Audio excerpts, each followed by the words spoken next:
think that public confidence will ever be restored with the police, with so many cases of police corruption? Well, I think at the moment it's extremely serious. So I think when you have that level of distrust between the state and its community, to rebuild it, it's going to take a lot more than, you know, the old police commissioner saying, I vouch and I guarantee that I'm going to root out this, that. No, sorry, we've waited long enough for that.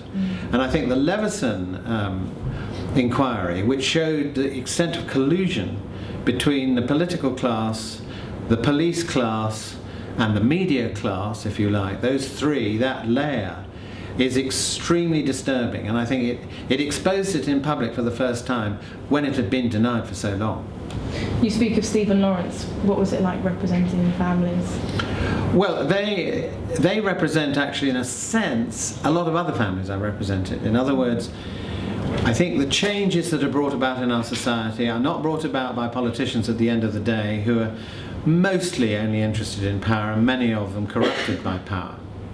But the people who actually push change from underneath are the families like the Lawrence family. And now there are a lot of other families that I've represented who've done the same thing. The Lawrences are the best known for this.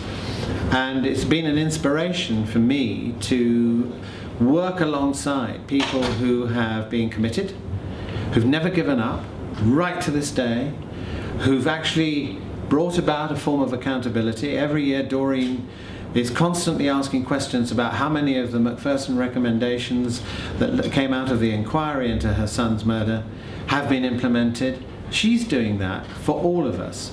And I've represented other families like Bloody Sunday families, families of the Marchioness, and so on. And I think that these families lead the way because they don't give up. And whereas others, you know, might disappear for political reasons, back off, whatever, stay quiet, these families, I think, are icons. Officers seem to always be granted some sort of immune status in court, and they're never prosecuted for a criminal charge.